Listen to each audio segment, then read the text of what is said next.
Yes, that's right. You have gotten 3 live streams total this weekend. Oh my gosh. Are you lucky?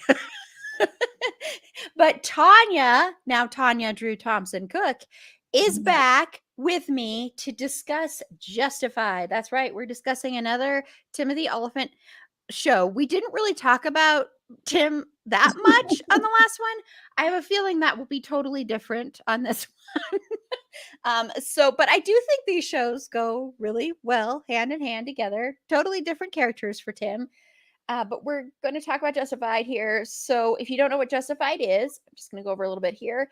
It was an American Western crime drama that premiered on March 16th, 2010, and ran for 78 episodes over 6 seasons and concluded on April 14th, 2015.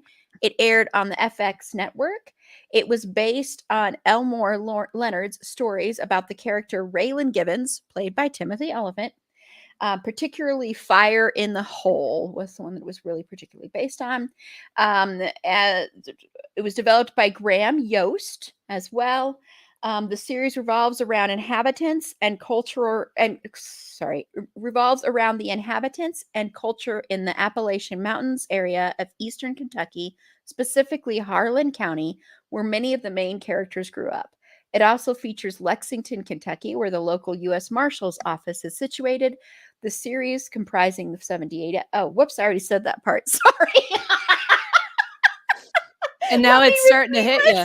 Yeah. Let me repeat myself here. If you didn't know, Justified. Were you here 3 seconds ago? Yes. Not, we got you. It's okay. And the main cast consists of, we already said Timothy Oliphant playing Deputy U.S. Marshal Raylan Gibbons, Nick Searcy as Chief Deputy U.S. Marshal Art Mullen, Jacob Pitts as Deputy U.S. Marshal Tim Gutterson, Erica Tizell as Deputy U.S. Marshal Rachel Brooks, Joelle Carter as Ava Crowder, Natalie Zia as Winona Hawkins, Walton Goggins as Boyd Crowder, Cher Burns as Wynn Duffy, and there are a bunch of other people. I'm going to stop there. Otherwise, we'll just be here all night naming the cast members of Justified. Yeah, we could just do that. It would be Justified. There's the first one. If you're playing along at home, I know we should play that. Yes. Bingo or something. Yeah. Yes, we should play along. Let us know how many times we say the word Justified when we're not just talking about the title Justified.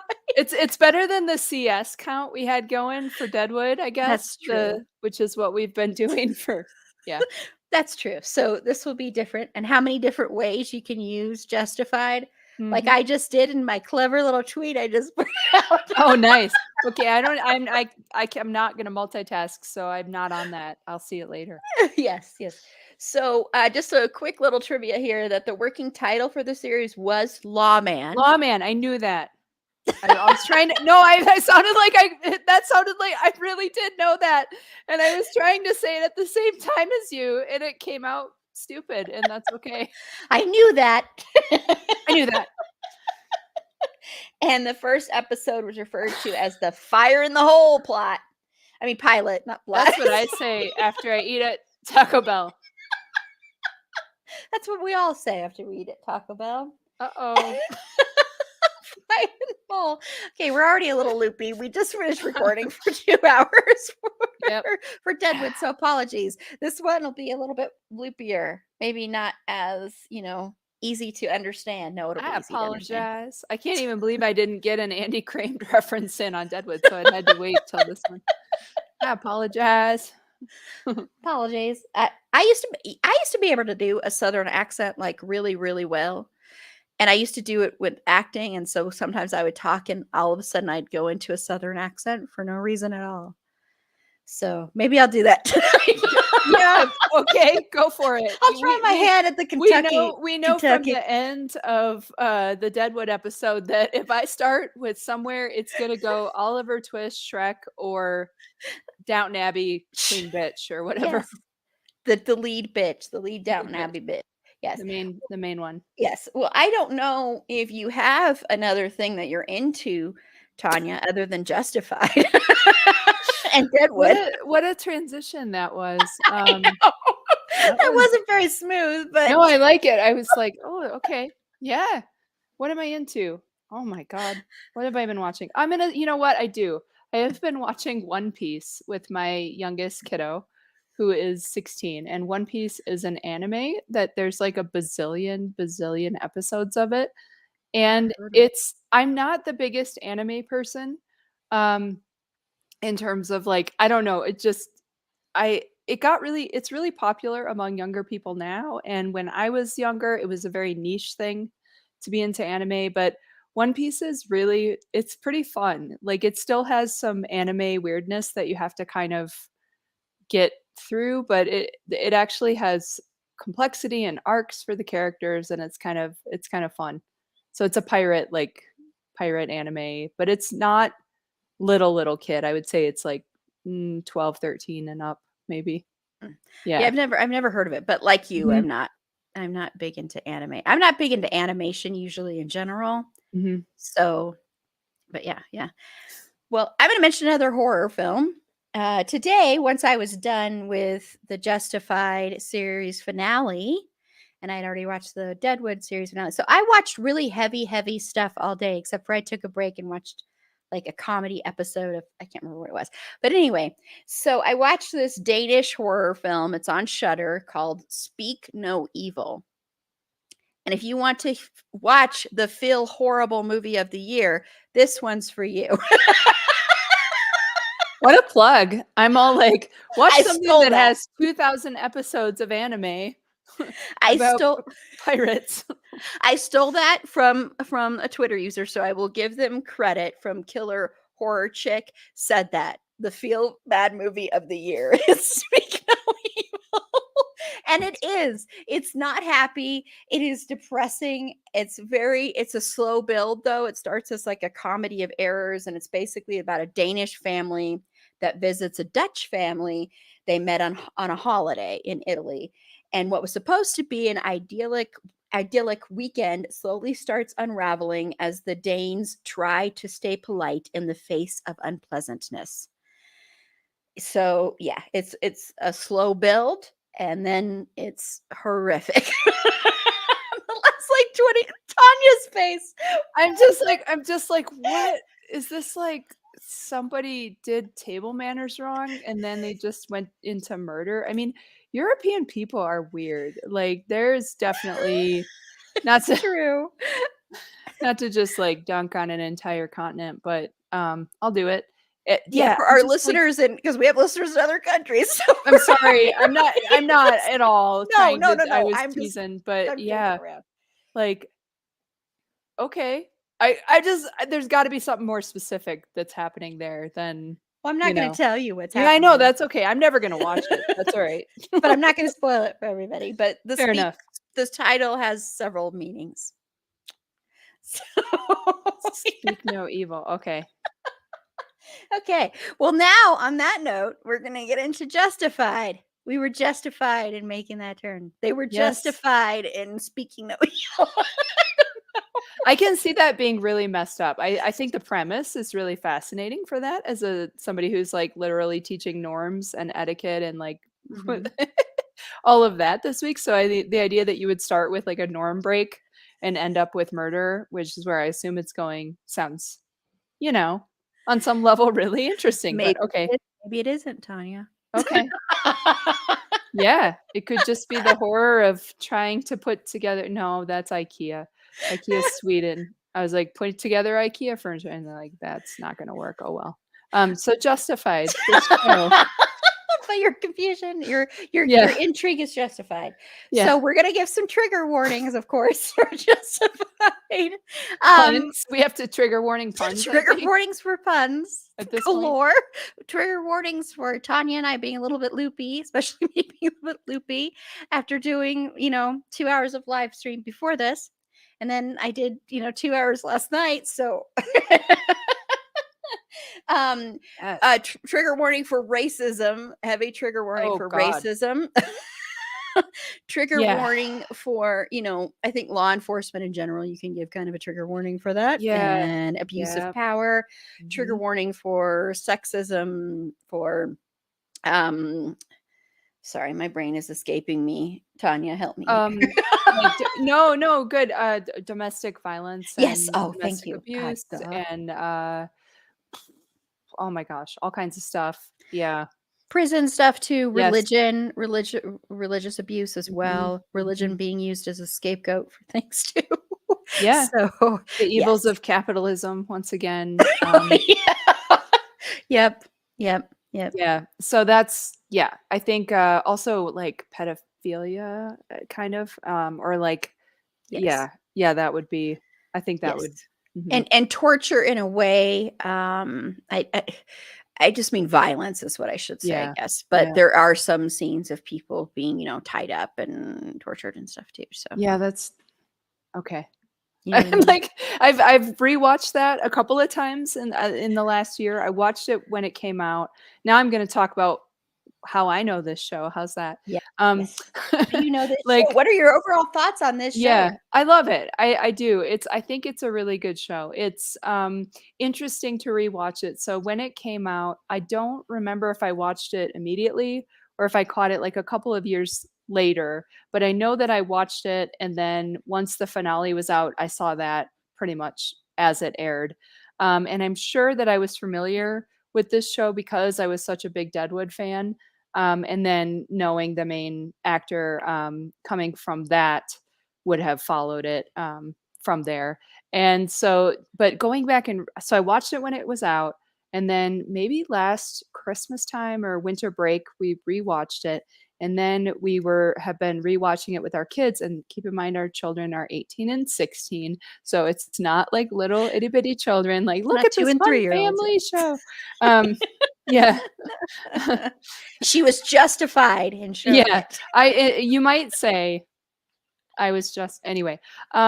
So so so rewatching it in the context of a very different social political uh moment on law enforcement, and it's not that I was unaware that there were problems, but I think the after George Floyd's murder and the protests and the trial and all of that, and then coming back to this and going, okay, it's uncomfortable to feel like you want to root for law enforcement in many ways, Yeah.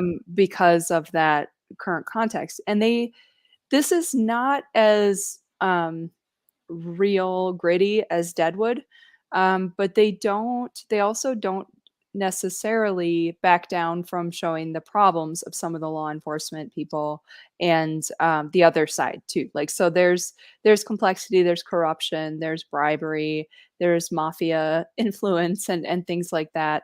Um, I so calling this a western, I think is a little. I'm not picking on you. A lot of people call it that. I No, think I was is taking it from Wikipedia because I yeah. wouldn't call it that either, So but they don't know what the asshole talking point, what justified I just messed up that word salad. They don't know. No. A lot of people have called this a Western because the dude wears a cowboy hat, but I've heard it described as no, and I for real, like, and I I get know. that. It's I just get I get that. Like I follow because it is a little bit archetype, but I think it's more accurately like a Southern Gothic or kind of a crime fiction. So it's Elmore Leonard, and Elmore Leonard has done all kinds. I mean, just prolific writer. Um, did Get Shorty and Cuba Libre and oh my out of gosh, sight, out of yes, sight. thank you. The movie with George Clooney Yes. that I know you know because it has Clooners in it. Clooners. Clooners, old Georgie Clooners, old Georgie Georgie C. Porgy. Um, so You were have justified in I thinking was that, I know that. justified in that, and I'm justified in this follow-up question that has nothing to do with anything. Have you seen the movie about George Clooners where he's in like a sad person, last person on Earth, and then there's other people in space? Have you seen that one? I've skipped that one because I Okay, kept hearing so many bad things about it, so I was like, I okay, really don't wanna be down on George Clooney right now. Are you okay. talking about the recent where he has the big beard? I Or no? guess I. I'm guessing it's that one. I just am I'm asking for totally selfish reasons that I have not seen this and I don't know how it missed my radar because I'm like, space, sad guy with a beard. Why am I not watching this? Ticks all the boxes. Yeah, astronauts. Yeah, no, it kind of completely missed my yeah, and so I thought, was this is this something Aaron knows? Okay, anyway, I that was a little fun little tangent, He also and directed that one too. yes, yeah, directed it, and it won an Oscar for. I looked it up on For some Wikipedia. kind of effect thing Yeah, because it effects. was I mean, people hated it. It was like, yeah, the It critics won an hated Oscar for George Clooney movie that Aaron hasn't seen. it. It's the newest category that they've added to the Motion Picture Academy of Arts and Farts and Sciences or whatever they call it now. Okay, so we're gonna come back to the Back to holla. Justified. You see Back to little itty bitty Justified. you see little itty bitty trees and deer running through here. You think we in the holla? All right, I've been waiting my whole life to say that to someone and make it a reference that I love the one-liners. Okay. So Elmore Leonard, so as if you know his stuff, it's like kind of crime and showing the complexity and the Yeah. level of incompetence of criminal elements, which is definitely a theme in this, and the way that they can be both competent and incompetent. I don't even remember how I got on that tangent. So I would say it's more like a crime novel or a Southern Gothic, as I've heard it described, not being a person that's read a whole lot of whatever that is. But yeah, so It is. Western, It's very much yeah, it's like a it's much more a crime thing than I would say Western, and I do think it is that with the cowboy hat and the fact that it's in Kentucky, and so people are like, "Well, this is a Western," but really it's I mean, it's very Elmore Leonard. I mean, if you've I don't know if you have you actually ever read an I Elmore have Leonard novel? a little bit. Yeah, I Yeah, one it's thing. very Mhm, this is very it's like basically the dialogue, the characters. mhm, There's yeah, I mean, I actually read and compared like when I was in film school, I did Out of Sight. I chose Out of Sight to do this with, and I read the novel and compared the novel to the adaptation and seeing the differences there. But yeah, so mhm. it's this is very, very much, and he always deals with very complicated characters on both sides of the law. Yeah. Yeah, for sure, and that's I like that, as we've established in Tanya's things that she likes is complexity and shades of gray, right? I have read a bit, but one thing I love about Elmore Leonard that I've heard is that I think this is him who has this quote about, "I when I'm editing, I go through and I read my stuff and I take out anything that sounds like writing." Like, so it's very if you're it's there's like almost no description. It's just action, dialogue, and dialogue is action in a lot of ways. So you already almost feel like you're in a script, I guess, for this is the non-film school side of things.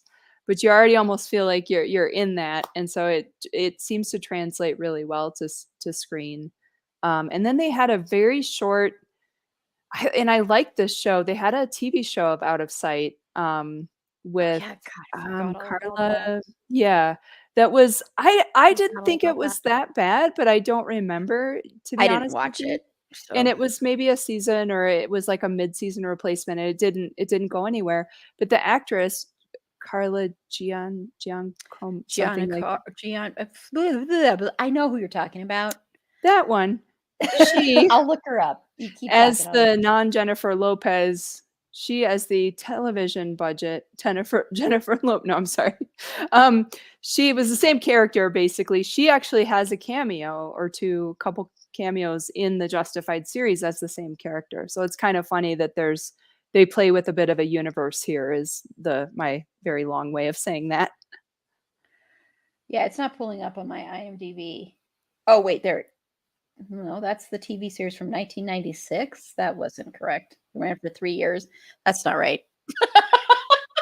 No, this had to have been after the film came out. Yeah, and the film was out in '98. So, anyway, So, unless they time traveled, which that coulda happened, I guess, and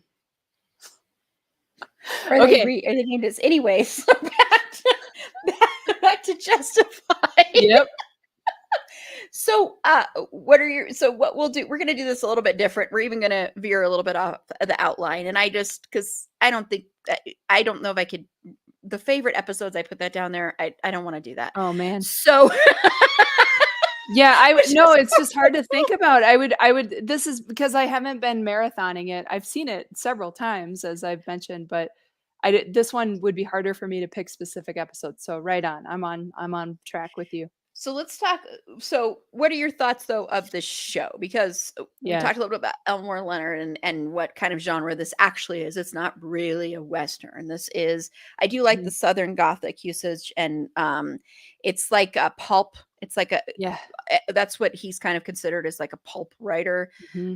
like pulp fiction writer. I mean, that really is a term, and so it's like a crime thing. Mhm. And so, what are your overall thoughts though on the show overall? Because I know you came to it Mhm. because of Deadwood and Yeah. following Tim O, which you are justified to do. Yes, aren't we all? Raylan?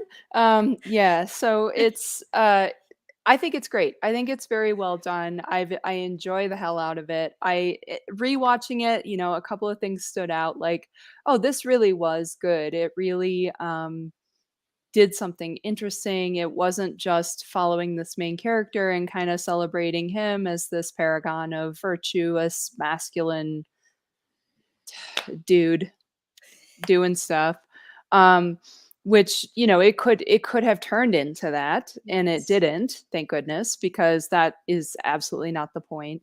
You've got commentary on the cultural change for him. Like it's very much a person with a troubled past who has internal conflict, once again controlling his rage issues, like Bullock, who we talked about in Deadwood, but a much more modern person. So there's a similarity there.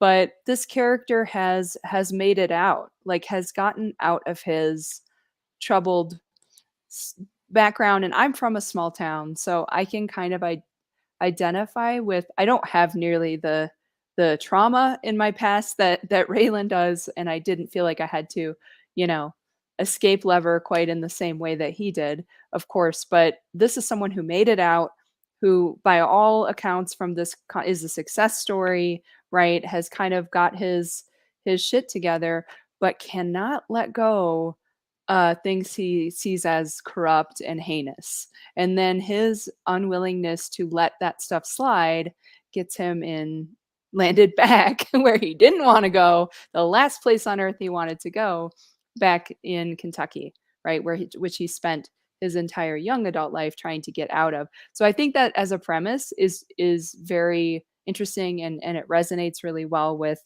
um, what that must have been like for people who wanted to be upwardly mobile in from smaller and rural areas that have like one or two industries, and then they have to to grow, they've got to leave. Like that's a more benign version than what Raylan went through. But like talking about myself for a minute, it was farming, or it was a couple of industries where I'm from. To really grow or expand as an individual, you had to leave this culture. You're not really going to go anywhere here.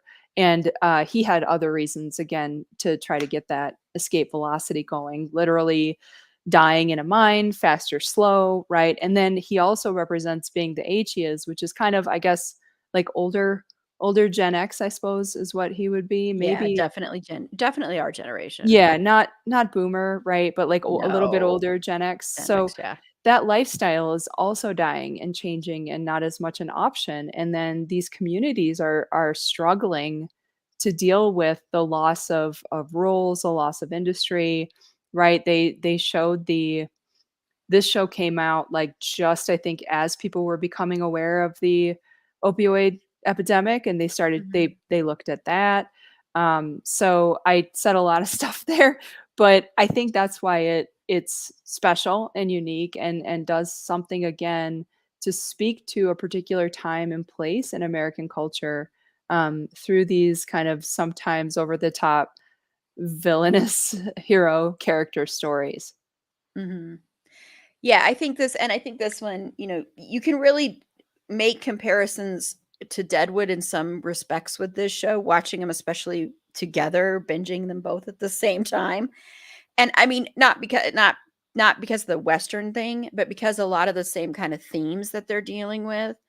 And with Raylan, a lot of that, if you don't deal with your past is going to come back to you no matter what. And that's a lot of what he is dealing with. And going home to somewhere that going back to where you don't want to go, especially if it's home. And home is supposed to be this place that you do want to go to. And so if you don't want to go to it, as a theme, and so if you don't want to go back home and you don't want to be back immersed in this place that you have been trying to hide from, and not just a physical place, a place inside of you, that can stir up a lot of things where there is that inner turmoil that's always there with him. Like I said in Deadwood, that's Timothy Oliphant plays a lot of these kind of characters where below everything is this simmering rage or this simmering sorrow, this simmering depression, and they hide it with sometimes cockiness. I think Raylan is very cocky in a lot of respects. They hide it with that, with sometimes with machismo, Mhm. um, sometimes with a gun, honestly, sometimes with their fists. Mhm. And so he has a job where he is a US Marshal, so he has that, and he can use that, I think, also as an excuse to not only, to help or to help in corruption or help in, catch the bad guys, but he can also, I think, use it as a way that he doesn't even realize to try to exercise his own demons. Mhm. And that can be a good and a bad thing. Mhm. So, yeah, but I think the law enforcement side of this, a lot of shows, whenever it deals with cops, there's the propaganda stuff where the cops are always the good people. And so it's a way to look at law enforcement as being the good guys always, without a doubt. And while I think this show does that in a lot of respects, it's a little bit different. It's not like when you look at, say, when we talked about 911 earlier this year, and we talked Mhm. about Angela Bassett's character being very propaganda.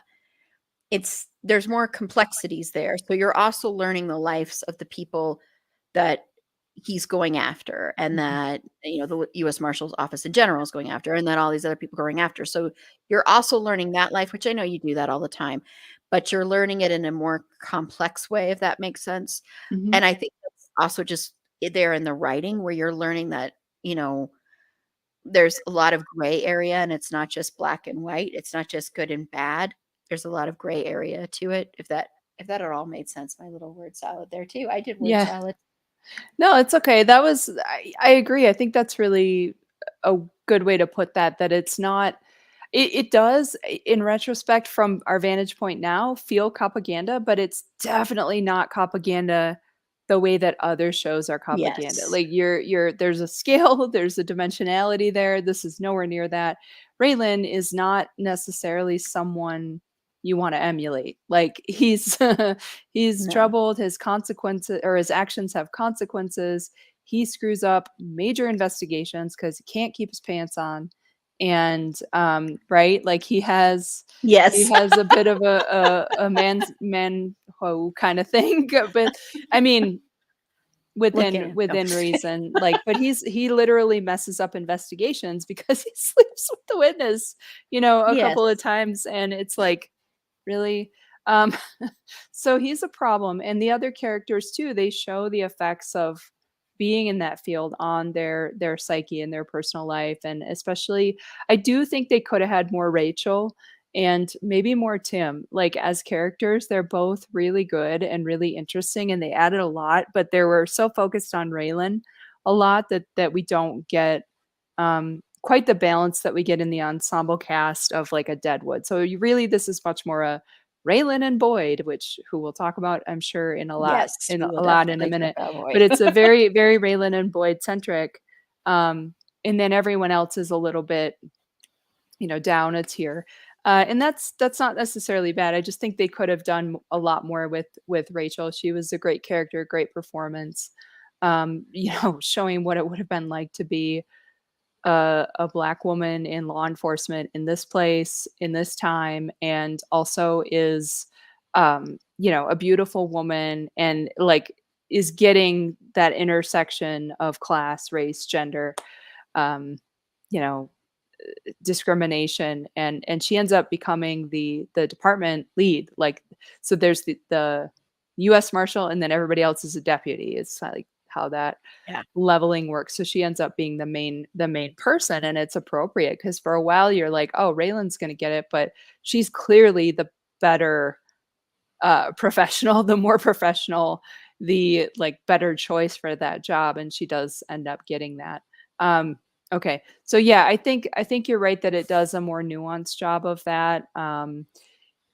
And then there was another point I had there, which was showing the interagency conflict and animosity between different jurisdictions, which I thought was something they don't always show in police type of shows, right? Where you've Mhm. got the marshals sometimes partnering with, sometimes arguing with like the local police, the state police, and the FBI, especially, and them not necessarily being a let's work together and be functional and have this same goal, and much being it being much more of a pissing contest a lot, or a this is my area. And the other show that does that much better and in a lot more detail is The Wire, where they show the political machinations of, oh, now you have to do The Wire, Aaron. Not after I this. know. That'll I be I have a later. lot to do. Yeah, I have That'll a be lot. The later. list of ones we're gonna cover eventually is Yeah, that's why that's we will never run out of topics for this perfect. Never. Yes. Yes, So yes. yeah, that's the Wire does it better. The Wire is much more about that, but yeah, like if you want to see opposite of propaganda, it's The Wire. That's The Wire. Yeah. Yeah. If you don't want the propaganda, Mm. even if it is more complex propaganda, like like Justified. Mhm. Uh, but you do, yeah, and I do agree with Rachel, and the Rachel character is interesting because when you watch in the beginning, like in the pilot, I believe it's in the pilot episode, when she's like she's with Raylan and they're riding around together and he's like kind of he's sleeping or something or snoozing and he's got his hat and it's really kind of adorable. She like reaches over and she really wants to put the hat on and she does take the hat and she just kind of puts it on. So you see how she starts out as kind of this woman who is, kind of dipping her toe into this field, seeing where she fits in, and then she kind of evolves and seeing where she goes. And I do agree there could have been a little bit more done with that character. Um, but yeah, the show is just so focused on Raylan and Boyd too, which I mean, the final scene is the two of them. So it's like the whole show is really about that kind of the complexity of that relationship is the main theme of the show. And then you've also got these other characters Mhm. that are sprinkled in and you get some developments, but they're overshadowed. So this is not there's so many people in this and it is an ensemble show, but not in the same sense as Deadwood, where Mhm. you don't get not every character gets the same kind of arc or the same kind of path that other characters. But watching Rachel go from that of that, just that scene is so adorable. I don't know what it is about that scene, but it's just so Yeah. cute because it's that, should I take this? I really want to sort of be him. It's Mhm. almost like for instance there that's what she's kind of emulating herself after. And then she's actually the better US Marshal, the better person for the to move up. Mhm. And for Raylan, yeah, I mean, you could talk about some abuses in power there too when he is sleeping with these people. That's a total abuse of power. Yeah. And that's something that does happen, by the way. Mhm. Mhm. So I thought that was interesting to explore that too. Yeah. And Yeah. yeah, Mhm. because that No, does it happen. for sure, and then even, he ends up committing fraud and a felony to help Winona. And when we rewatched this with the kids, we definitely felt like Winona was an underdeveloped character and like not we are like, why is he so into her? And we decided it's because she has Barbie feet. If you watch her, She she's does. always in the stiletto heels, like like the crazy stiletto heels. And we just figured he's got a Barbie foot fetish. And when she takes those off, her foot just stays the same in the weird little pointy thing. And he can't resist it. That's his kryptonite is Winona's Barbie feet. That's interesting. Oh man, I'm totally seeing her differently. I'm like looking at Aaron, I got the Aaron's, Aaron's like, I just don't know where she's gonna go tonight. Like it was. No, I've been waiting like a year to tell somebody else that joke out. So we have all these fun jokes in the family, like from having watched this together. But yeah, That's funny. That's funny. Winona's Barbie feet. Wow. Okay. Well, now I'm looking at this totally differently now. I'm picturing Raylan as this Barbie. Oh man, Raylan would have been very excited about the Barbie movie that's coming out soon. Yeah. It's like one ticket for the Barbie movie or whatever that meme was that was going around, and Yes. it's Raylan. That's funny. Oh my god. Sorry, I'm totally distracted by that Yeah. now for just a minute Okay. there. But Sorry, we can come back. So Boyd so Crowder. Boyd. So Let's my talk outfit about is Boyd, a little played bit by the amazing Walter Goggins, who's his. I think he's Walton. amazing. Yeah, Walton. Walton. Thank you, Mhm. Walter. Sorry about that. That's okay. I have the name like right in front of me too. It's okay. Yeah, so it's a little bit rocking the vest like Boyd. Again, if a show can pull off making me like a character that originally I hate, that's it for me. And so this character, for Boyd, it's such a layered, interesting character because at first the way he's introduced, you're like, "Ooh, this guy is awful," you Scum. know. Yeah, Scum. he's racist, he's a white supremacist, he's terrible. And then again, you start to realize not that it justifies his actions, but you realize where he's coming from a little bit and that his motivations are much more again about power and money and kind of figuring out what his role and sphere is. And so the Boyd Raylan dynamic is really they're like the whole point of their dynamic is they could have each been each other. Like had their paths been slightly different, they each could have ended up like the other one. And Mhm. on the rewatch, I don't think I was as versed in fandom and fan fiction and pairings and things like that when I first saw this. And then on the rewatch, I was like, oh, this is a ship for sure. Like, of course it is because um, people ship everything. But I thought it is funny to me how much I'm noticing these two are interacting and they're written as though are like past lovers or something. Like they They have have an a enemies to lovers thing going on. yeah, they have a dynamic like they were exes, and I don't s I'm not saying I ship it, and I don't I know care me either. about shipping at all, and I don't necessarily wanna go there, but I think the way that they're showing that they're more than friends, they're more than but they're not quite but they're not friends, there's a complexity to their relationship, and I don't think it has to be romantic, it reminds me of people who were friends and then aren't, or were lovers and then aren't, like the Mhm. way that they interact. Well, there's this weird, like, almost respect there, but they don't trust each other.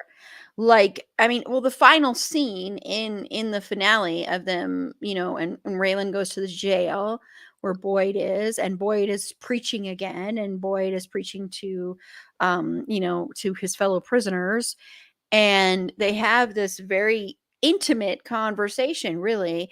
And really what they're saying in that conversation is very much what you're talking about, Tanya. They're talking about the fact that in a lot of respects they're mirrors of each other. Mhm, And if one person had chosen a different path, they would have ended up on each other's paths, kind of thing. So even though they don't really trust each other, I think there is this weird respect that they have for each other. mhm. And that's a trope you'll see in a lot of crime dramas and stuff. You'll see that a lot. And it's something that Elmore Leonard does a lot in his stuff too, where you have elements coming together that are supposed to always be opposed, but then they kind of find this way to mesh together. So it's not surprising to me that people ship them because it is set up with those elements there, Mhm, but there is this, you know, underlying thing there where, they each kind of know that they could have been the other one had they chosen different paths in life.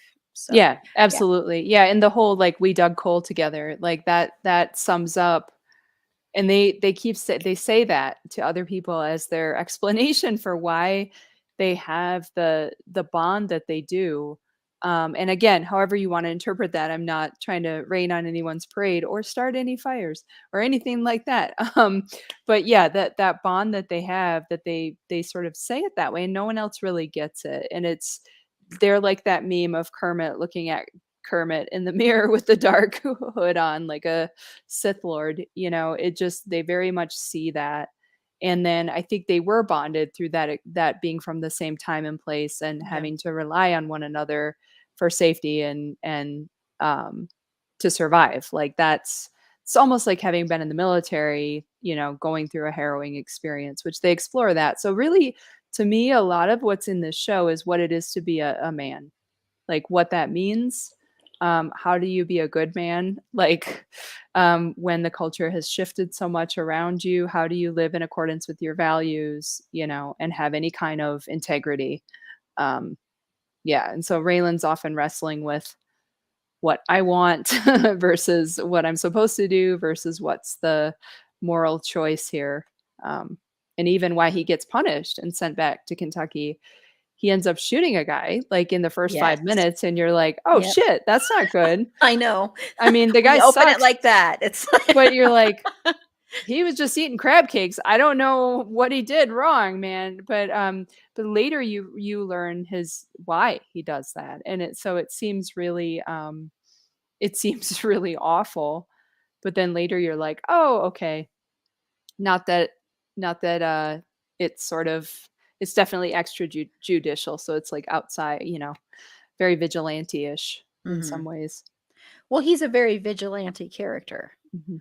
He wants to work like he's law and he's the good guy, but he works very much with that mentality of a vigilante. Mhm. And that's why he feels it's okay to not follow the rules and to bend the law and to break the law and to do things the way he wants to do it because the ends always justify the means in his mind, I think. Mhm.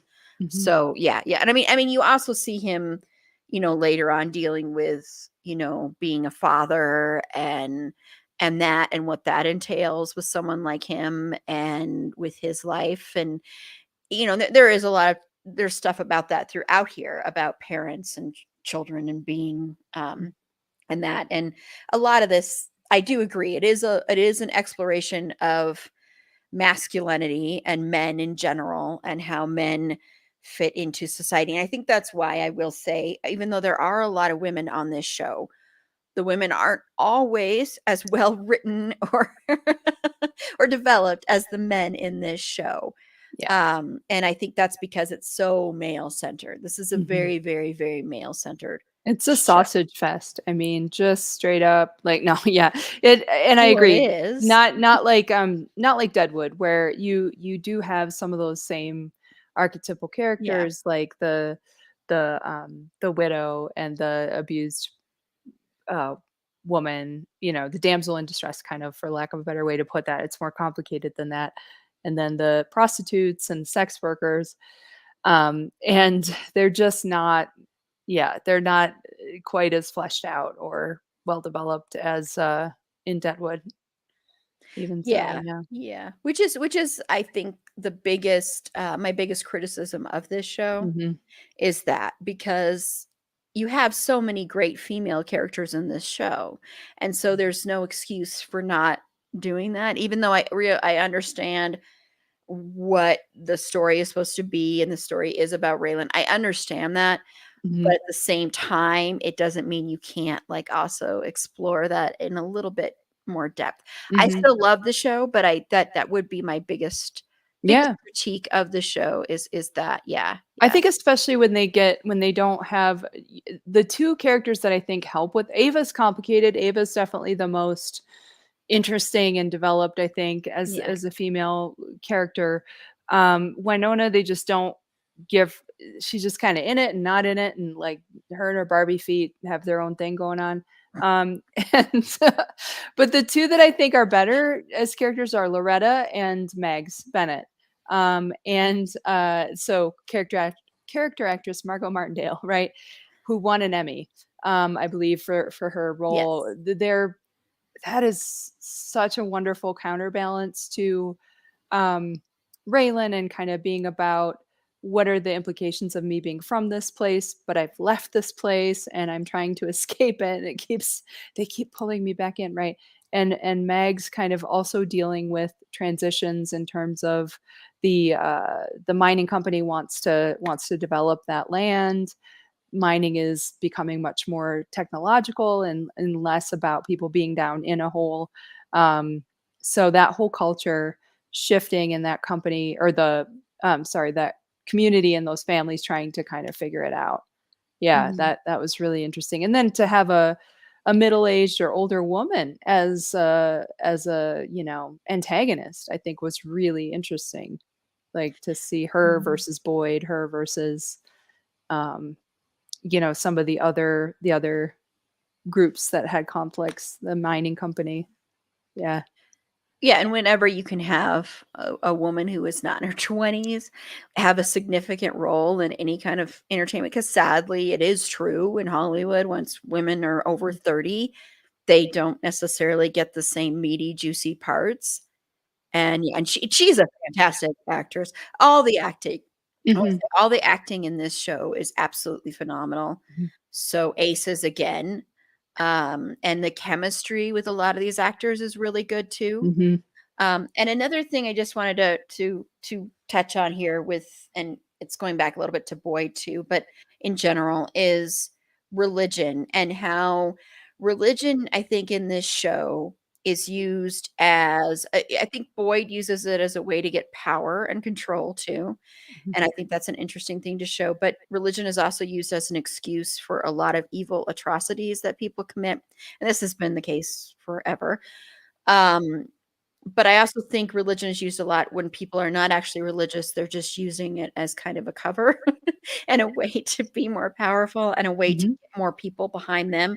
So what do you think about that with the way this show uses religion? Yeah, I think I'm curious because I feel a little unqualified in some ways. I can talk about the show and I love it and I'm a fan. I've seen it a lot, but it's like I'm not from Kentucky and I don't know what Yeah. it's like to be a rural person from that community. So to some extent I'm curious as to what someone's perspective would be from that community.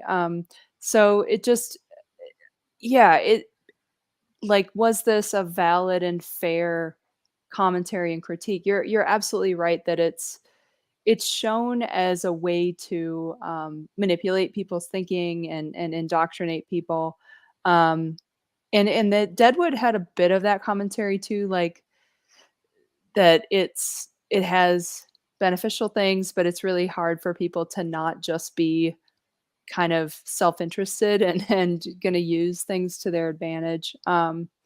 Yeah, so that I think that's fair, but I'd be curious, like, what someone from that community, how they would feel about the way, people from Appalachia are presented in the media. Like, I did not necessarily think from my perspective this was falling into those stereotypes. Like, I think it was more complex than that and more layered, and you didn't see, like, the sort of, "Oh, look at the dumb hillbillies" kinda thing, Yeah. and they reference that, like, they kind of show that no, these are people who this is a lifestyle, this is a culture, this is how they do things, and they're not they don't have to conform to your expectations or your judgments of them. But I'd be curious what people from that background think of that. I haven't looked at that. That's a good question, and if anybody watches this later or is watching now or and if you have any feedback on that too, please feel free to share in the comments or reach out to us. I always love getting feedback from listeners. So if you are, in particular, if you grew up in that culture and you have an opinion on it, I definitely would love to hear that too. Because I mean, there's a great movie that came out in 2010, was kind of the movie that kicked off Jennifer Lawrence's career in a way, called Winter's Bone. I don't know if you've seen that one, I've seen Tanya, but some of it. I don't remember if I actually finished it. I know she's a poor, like, girl kind of taking care of younger siblings and in the Appalachian yeah, area too. yeah, Yeah, so and it's John very, Hawkes yeah. is in it, right? Who was Yes. star on Deadwood? Okay. Yes. Mhm. Yeah.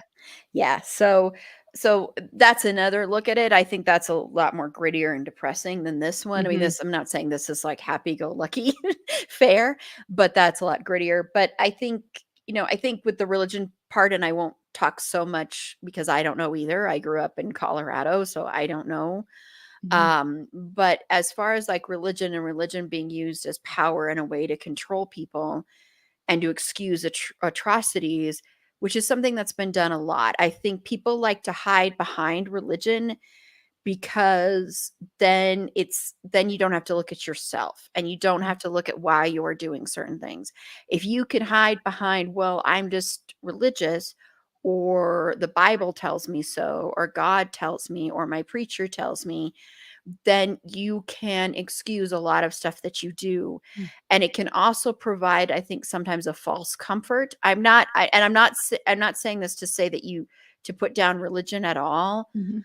but I think sometimes it can provide that false comfort. And if you are growing up, and if you're growing up poor, or you're growing up in poverty, or you're growing up with like an opioid epidemic going on, stuff like that, if you can find, if certain people that are growing up around that or immersed in it can find one thing to cling on to for some kind of hope, I think sometimes that's what happens with religion.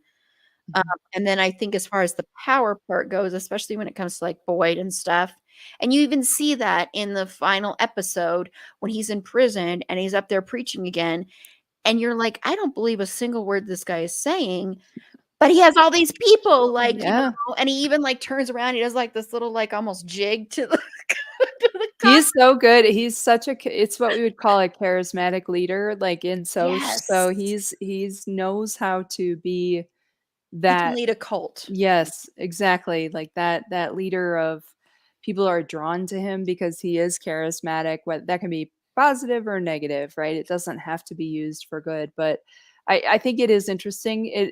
Maybe it's a larger commentary. I guess this is where I was trying to go with my comments before about what would people think, like, on the relationship between different classes and different racial groups and religion in those communities. Like, it's just fundamentally different than the Christianity that I grew up with, like in the Midwest and Mhm. in my ethnic influence background. So I'm curious, like, is this an outsider writing sort of that evangelical feel, and those sort of very passionate speeches? Because for us, it looks, I guess from my outsider perspective, I'm like, that's performance. That is bullshit. And it smells of bullshit. But I'm curious, like, what people from that would feel. And one show that reminds me a little bit of this, but it takes that satire up a billion notches and also features Walton Goggins as the Righteous Gemstones. Have you Yes. seen this Yes, I show? have. Mhm. And I find that show just really, really funny sometimes. But again, that commentary on the corruption, right, and using it for your own ends. But just to bring it back, because you are going to get a Karl Marx reference here if you have that bingo. I Religion need is, to add that to my bingo yeah. card, so Carl Tanya brings up Karl Marx somehow, or capitalism. Marx, famously said, "Religion is the opium of the people," and a lot of people interpret that as Marx saying it's a drug, it's evil, it's etc. But he was actually far more sympathetic to people in poverty getting like affixed to or clinging to religion because it gave them some hope that their life could be different, right? And it gave them some services. Like if you think about the church, right? At this point, it would have given people services that like healthcare or support or community or mental health care that they would not have had otherwise. I think you see a little bit of that with the snake yeah. guy. Oh gosh, that whole bit where, Ellen May is really wanting to find a way out of where she's at, and she latches on to this and tries to change her life, and then it ends up, just having as much corruption through the sister as other things she's been uh, party to. Yeah. Yeah, 'cause, that's what I was trying to say before with the religion of like for people who are following it, and yes, like you said, Tanya, we can watch these big speeches and roll our eyes, but you can find actual videos of people doing these big speeches, Mhm, like actual real people doing that kind of stuff, and it is performance, and you watch it, you're watching a performance. But if you are in a place of desperation, or if you are in a place where you can't find those services, and if you can find them in a place, it's easy as an outsider to say I would not get sucked in by that. But if you are in that place, you can't say what you're going to do, because if mhm, you are in a desperation and loneliness and crisis, and poverty and everything like that makes you do things that you might not have thought you would do otherwise. And I'm not saying that like justifies racism or any of that Mhm. stuff, but I think that's what happens with some people that get really involved in religion and get involved in cults. That's how cults Mhm. happen Mhm. because people need that, are desperate for that and desperate for connection. It all goes back to connection and Mhm. connecting with other people. And again, I think the capitalism side does come into this, because you have that being very poor and growing up in generational poverty, which Mhm. is what a lot of these people are growing up in. Mhm. And then, of course, you've got the added drugs and all this other stuff going on. And you don't have economic opportunity, right? You're Exactly. in that whatever Exactly. was available to you is no longer available because of, the mines are, done, like, exploited or whatever, the technology has changed, they just don't need people in the same roles, so it's a whole way of life is changing, and so this is really, I think, a show that is showing what happens to a culture, a community, a society when all the structures you've kind of taken for granted, good, bad, or otherwise, have to adjust and they can't meet those needs anymore. Um, yeah, so I find that, really interesting to think about it in that way. I had another point and it'll come back to me, went out of the brain, but yeah, yeah, so Boyd, such an interesting character, very much the silver tongued devil. His superpower is 100% talking, Oh, like, yeah. He's good. He's and good at it. He yeah, is good at it. he's so, clever and smart and just kinda one of those people again where you're like, "Oh, you're 5 steps ahead of everyone," and you can definitely but you still get caught up in other people you work with. Oh, I was gonna talk about your comment about cults. Sorry, this is I remembered now. Um, sociological research on radicalization and hate groups has found that a lot of people who join them, terrorist groups, white supremacy groups, all of those, they're this is a weird way to say this, but they're not necessarily super racist. When they join the group, they become more racist, they become more radical Mhm. after they've joined. So they recruit people into these groups who are on the fringes, on the marges, who are feeling isolated, who are feeling left out. They get people in this group and they're like, "Hey, come over here." And then they start saying like, "Aren't you mad that this group of people has this? And isn't that wrong? Shouldn't you have blah, blah, blah, blah, or aren't you mad about this?" And the social psychology of that is just fascinating that it's the group that radicalizes the person, not necessarily the attitudes first, because that's not what you'd assume. I mean, I'm sure it does happen the other way as well, don't get Oh, me yeah. wrong, but Mhm. it's I think you see that a little bit in the where Boyd starts and he was doing that to Yeah. create power, because I don't think he personally gives a crap about negative attitudes. It's much more about how can I get power, Oh, yeah, through that's this what he's all group of about. people. Yeah. Mhm. Yeah, yeah, and that's very true. If you ever hear interviews with people who became white supremacists or anything, and when they were really young, when they were teens, because that's the group that a lot of these people would target is teenagers, and they used to really go after young teenage angry boys. And so they kind of target that anger and people that are feeling ostracized, Mhm. and they find a way in there, and they're like, "Well, this is the reason you're feeling ostracized." And a lot of skinheads and ex-whites, they'll talk about that's Mhm. what kind of happened and how they were indoctrinated into it, which is not excusing at all any of the actions that they do or the racism, just showing where that's coming from, is Mhm. that for some people, that is exactly what happens. There's a lot of Mhm. really good films and documentaries about Mhm. that because that's very true. It's not that they started necessarily with that idea. Like you said, there's definitely are some that did. It's more that they were indoctrinated into it by people like Boyd and Mhm. people that ran with that and used that as a sense to have power and control over other people, because that's really what a lot of that is about, is power and control. Mhm. So, yeah, I mean, that's what Yeah. cults are about too, is Gangs, I think, too, similarity there with, just serving a role that gives people some kind of purpose. Yeah. group identity or connection. Yes. Yes. And I am going to start doing a thing where if you watch this later or if you listen to, uh-oh, what the heck just happened there? Sorry. I got rid of the comment bar for somehow. But anyway, if you watch this later or anything and you want to play along with the bingo card, do that. Someday I will change it and I'll put the Karl Marx. Tanya Karl Marx thing on Tanya's there. Marxist corner. Yeah. Yes, I need to update it anyway because I've got Yeah. ones on there that we always mention now. So I need to kind of update it and change it a bit. But yeah, someday we will. So yeah, so someday we should revisit this show again and we'll talk about it deeper and have a longer conversation. Because we're tired and 'Cause we're now tired we need to have waiting. Justified Part 2, and that'll happen because be I Justified. also need to talk about oh my gosh, the city, because they're gonna do a little mini series. Oh And yeah, that's right. yeah, so we totally are We'll justified in revisit it having then. a part 2. And yeah. And I didn't even get to talk about like Dewey Crow and all of the I know Raylan's so much. jokes that are so terrible. Me and Dead Owls don't give a hoot. Right? And like all of his dad jokes that are just like, oh, Raylan, no, no, honey.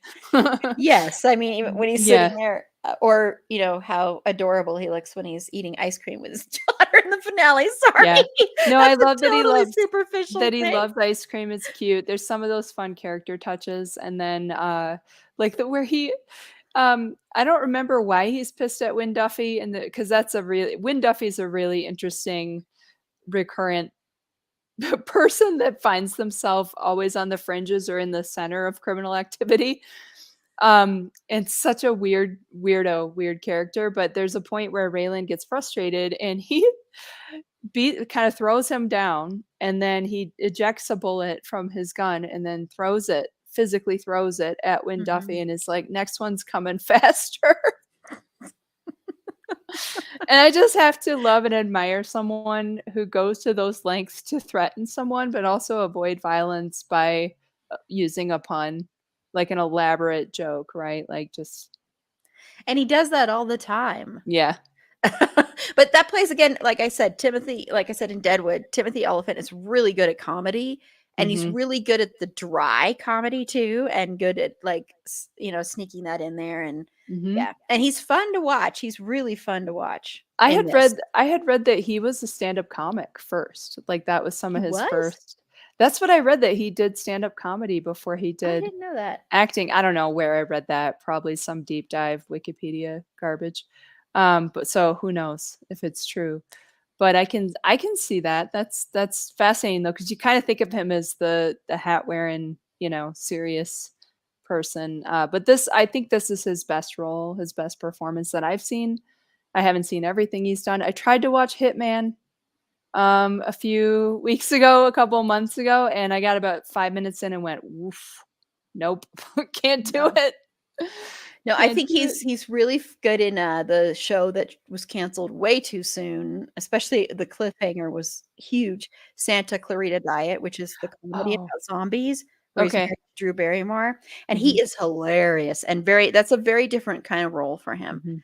and he's very good in that. So I yeah, wanna watch that, but I can't handle gross, which despite Deadwood is kind of my limit, and there's a few things in Deadwood that I'm like, mm-mm. yeah, So that's why I haven't watched it, but we'll see. I think it looks it's good. good. It's good. It ended on one of the hugest cliffhangers though, so it's Oh, yeah, no. like a That huge sucks. cliffhanger. But yeah. But anyway, so I don't know if you did a fin for Justify, but I have a fin for Okay, Justify. you go for it. I don't. I would Okay. have to go back to Deadwood, Sarah Paulson, Timothy Olyphant. Although I I play my agree. own version of this with looking at because one thing about Justified real fast before we pause it for part 2 to be continued, to be continued, is like looking at all the Deadwood people that show up in Justified, because Yes. there's a lot of them, which is fun. Yeah, Anyway, which isn't surprising. I mean, yeah. so but yeah. Well, I used Walter. Um and he was in Righteous Gemstones, which I thought was so funny when you mentioned that because I'm like, that's what I'm using for my 6 degrees. Nice. Um with John Goodman, of course, or Walter. I said Walter again. Walton. I was just gonna let Sorry. you go. Oh my I was gonna gosh. let it go. No, no, don't. Walton, excuse me. I'm sorry, Walton. Was in The Righteous Gemstones with John Goodman, who was in Roseanne with Laurie Metcalf, who was in the Hulu mini little series The Dropout with Amanda Seyfried, who was in A Mouthful of Air with Finn, which I love A Mouthful Okay. of Air. So go watch Okay. that movie. Yeah, so there's my Nice. 6 degrees of Finn. So thank you, Tanya, for You're taking welcome. this Thank you. Timothy Oliphant trip with me. That was It wasn't fun. all Yeah. about him, and we will revisit Justified at some point because we are Yes. justified to Yeah, revisit it. justified. And also we were supposed to have more panelists who couldn't be here, so Yes, yes. that Meg might be was supposed fun. to be joining us on both of these. So when we revisit, Meg will hopefully make sure she can join. But Oh, because I didn't get to talk about Constable Bob Patton Oswalt, who is the oh yeah, best side character in Justified. Oh my god. and we love Patton Oswalt, or at least I Love do. him. Yeah, I do too. No, I saw him do comedy earlier this year here in Denver, which was fun. Oh, that's Yeah. cool. He's Yeah. smart guy. Oh, he's very smart. Yeah. Yeah. Yeah, very Yeah. smart. But yes, so we will have to revisit this because I know we could have talked about this longer. Mhm. But yes, you should have probably not done them back to back, but it was better for that I have tomorrow where I don't have to do that. So sorry. It's That's like, what are right, you and talking about? I gotta grade papers, so and go to other stuff, do things. There you go. But so Tanya, tell everybody where they can find you if they You want to can talk do you Justified or see Deadwood. little itty bitty trees and a stream running through here? You think we in the holler? You can find me in the holler. No, I don't know why I love that line and just the what's the world's smallest violin. Could you be quiet? I did not order assholes with my whiskey. Anyway, okay. All of Raylan's like sassy things I can remember in 2 seconds. You can find me online and definitely tweet justified stuff at me at AK Nerd Fighting on Twitter. Sorry, online. That was very ambiguous. Everywhere. On Twitter. Yes. Yes, Yes, yes, Twitter. yes. And Tanya will be at the New York Comic Con this Oh yeah, I I know we you just can talked find about me that, but on the podcast in episode. New York City and September. New No, York no, City? New Sorry. York City. I know. No, I keep making jokes like that, and my students who are 5 years old are like, they're Huh? not 5, they're 20, but they're like, "Listen, I was born in 2003, and I Oh don't know my what the hell gosh. you're talking about. So you need to stop it, lady." But then sometimes they know stuff from, like, references or, so it's they're great. It's just funny what I assume they know versus what they don't. So New York Comic Con coming up.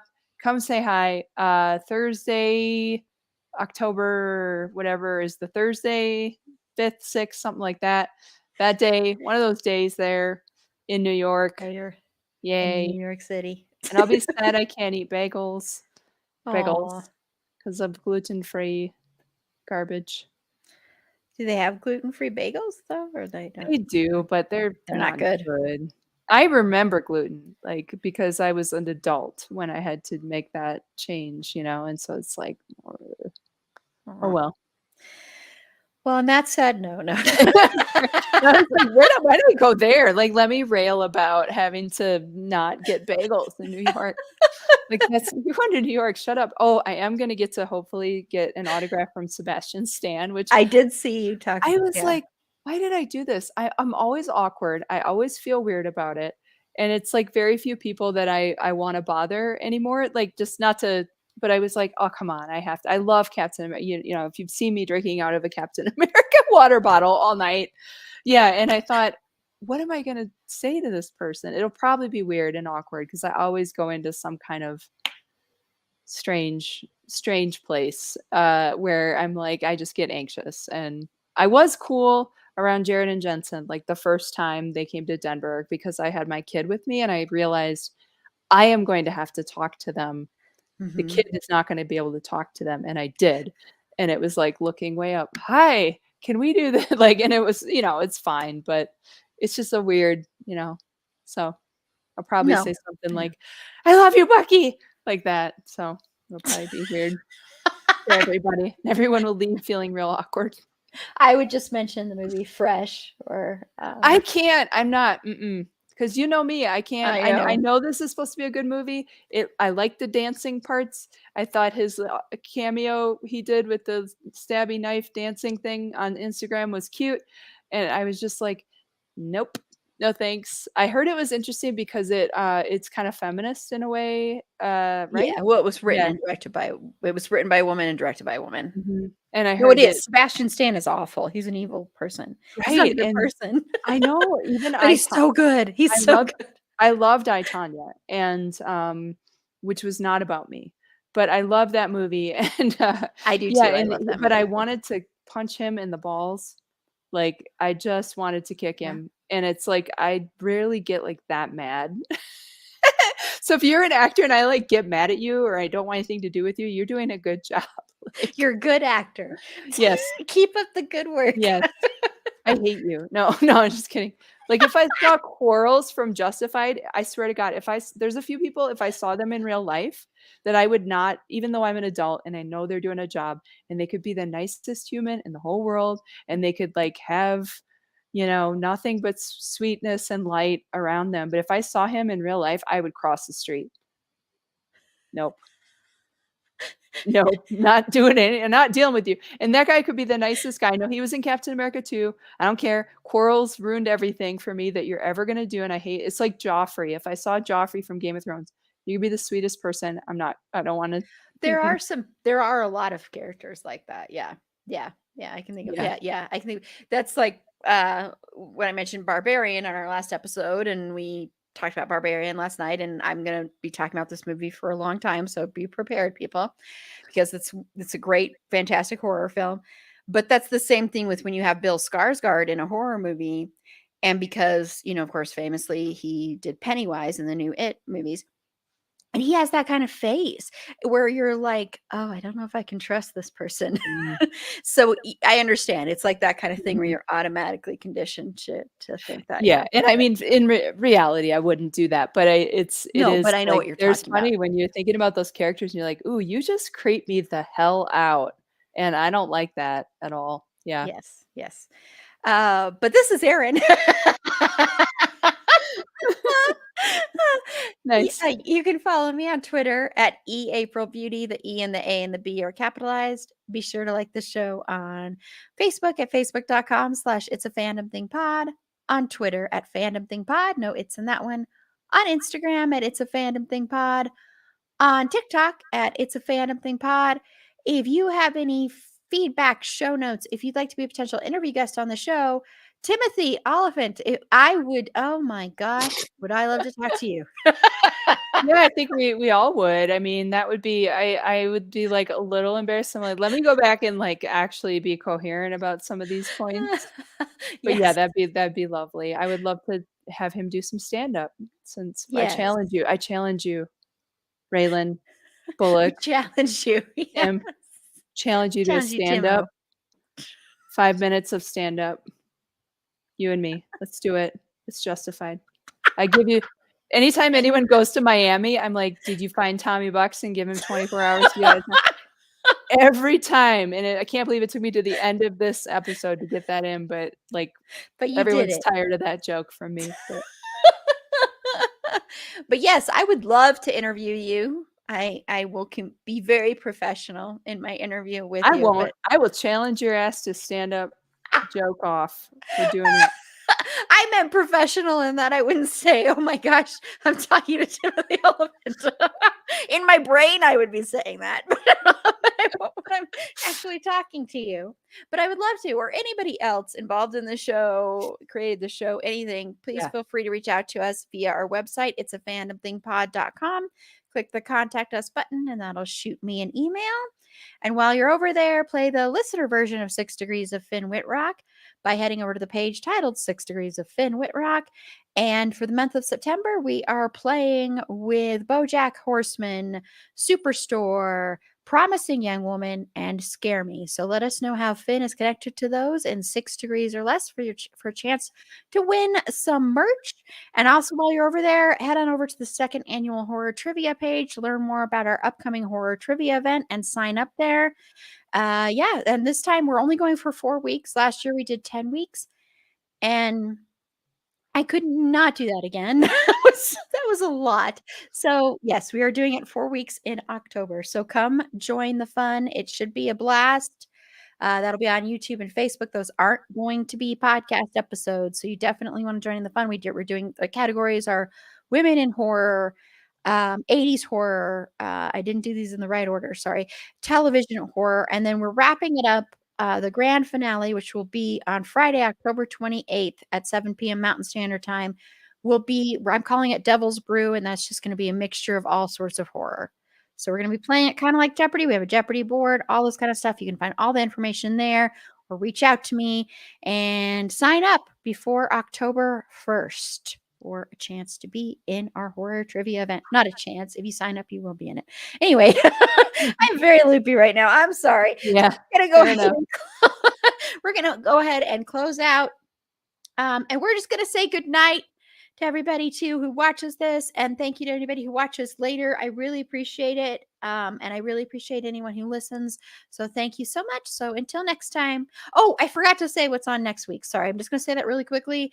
Next week we are going to be talking about decidedly lighter fare than we have been talking about lately as far as trigger warnings go. We are going to be talking about the movie that made me fall in love with movies, Back to the Future. And then we are gonna be talking about Ghostbusters, the original Ghostbusters. So we I are mean, gonna that's a lighter film, but basically a guy almost sleeps with his mom. I know, I know. I was thinking that back in my head while I'm saying it, but I mean, there is that weird element there. But still, And then everyone drinks a Pepsi and a white man invents rock and roll, right? No, yeah. sorry. I know I'm stealing that from a comedian, so sorry. That's okay. So that's next week. So until next time, remember, it's a fandom thing. Black Lives Matter and stop Asian hate. So thank you again to anybody who tunes in later. Good night from Good me, night. Tanya. Good night.